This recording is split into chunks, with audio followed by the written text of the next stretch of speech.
with the goggles, and had like just the lines. I can't remember what it was called, but it was back in the 90s, and it was supposed to compete with what was the first really big portable one outside. It was even before the Game Boy Advance. You know, it was way before the Game Boy Advance. It was kind of launched after the Game Boy, and it was this 3D thing, and it was basically VR at a very basic level. When I was on my senior trip, I went to Virginia Beach. I played VR. You know, it was me and another guy, and what you would do is you would stand on this thing that was kind of like a treadmill, and the helmets would come down, and you would have your hands in these things and like guns, and you would, when you were walking forward, it would feel like you're walking forward because you're on a treadmill. And when you move your hands, there'd be sensors, so your hands would move in front of you, and you would shoot. And when you would move your head, the camera was full 360 rotation in a 3D environment. Granted, the graphics were extremely crude. I would say, geez, what's a good example? Like MechAssault bad, like first generation MechAssault bad, really bad. But 3D environment, I'm shooting stuff, I feel like I'm in it. VR is here. AI is here. Robots are here. Can we pull up the Robo Penguin, guys? Can we get that Robo Penguin? Because that thing is just like, I mean, literally looks like out of the Terminator with its skeleton type structure, with its motion, with its own sonar capability so it doesn't bump into walls and other animals. Again, if the eyes weren't glowing and you were at a aquarium and you were just, you know, in your normal position, generally where you would be at one of these things, there's no way you could distinguish this from a live animal. And so, I mean, literally, you know, again, yesterday at MSN.com, what was the picture of? It was of the microchip. This little microchip that we're all going to be taking, apparently. One of the 10 most important inventions of the next 10 years. And it was actually 20, but the headline, you know, they like the number 10 a little bit better. And again, you see this same picture of this small microchip in the MIAC report. If you talk bad about this microchip or RFID tags in general, you're probably a right-wing extremist militia member who's willing to shoot cops in the face at a moment's notice. And that's what they're training people to believe. And not only that, but you're also probably associated with white supremacist groups like, Stormfront, and you love Birth of a Nation. And that's where the nexus point in this Esquire article is. It's all about these little nexus points. So how does that nexus in to these drills? Well, of course, these drills are headed up by FEMA. They talk about the fusion of local, federal, public, private, even tribal and international organizations. And remember, this terrorist attack has already happened overseas. That's why the United Kingdom, Mexico, Canada, Australia are involved. And then you have the Prime Minister of Australia wheeling out almost the exact same thing that Obama is trying to wheel out in a domestic civilian security force. He's already got the brute force guys. Now, I was going to vet those videos, but we ended up going to dinner with Alex, so I didn't make it to go through the brute force videos. But they've already got this really crazy kind of like militarized police unit on the streets, and now he's trying to build a civilian force just like Obama is. When they're telling you it's a global new deal, they're not lying. When Gordon Brown gets up at the G20 and says it's an emerging new world order, that's what it is. Wake up. Wake up. And when they say that they're going to kill or sustain the population, they don't say kill. See, kill is too hard of a word. Kill. Well, that sounds bad. Let's use the word sustainability. Sustainability sounds good. In fact, let's pull up so we can have it for the next segment. Ted Turner and a sustainability quote. You know, Ted Turner, not a good man.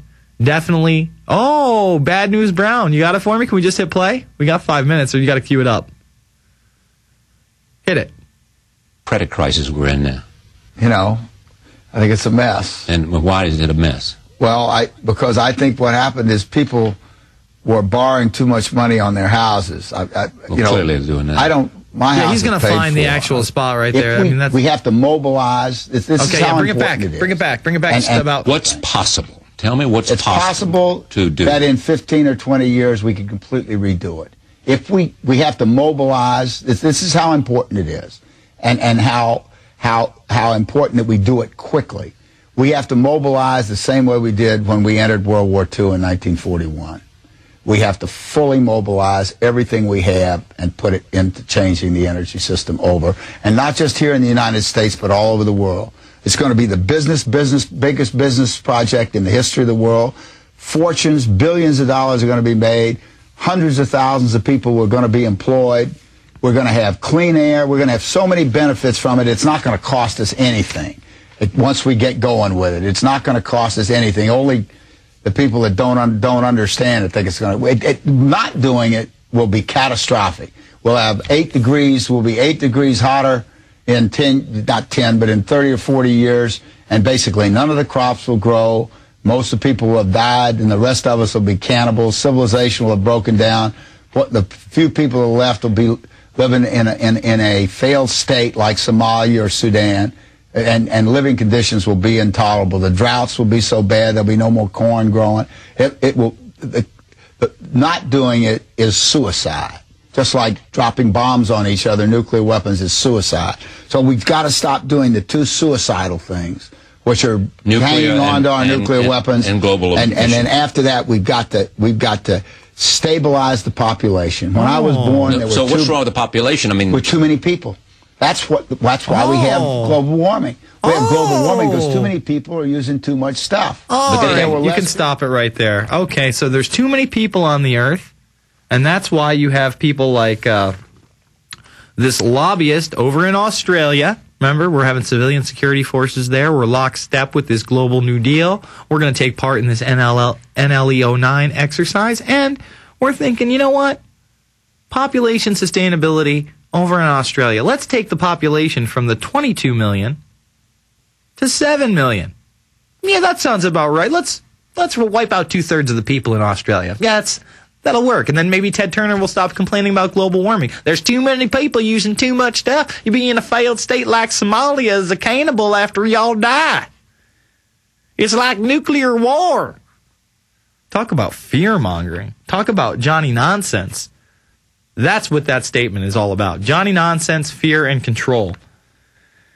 And then you have Gordon Brown's big buddy over in the National Sustainable Society. Remember, Gordon Brown is a member. His name is Jonathan Porritt, and he wants to take down the population in the UK to 30 million. Only 70 million people there. You only got to kill over 50 million or 50% of the populace. Only 40 mil have to go. That's 40 million. That's nothing. We'll just make one-child policies. We'll sterilize the women, then we'll cause mass plagues. No big deal. We'll wipe that population clean right out.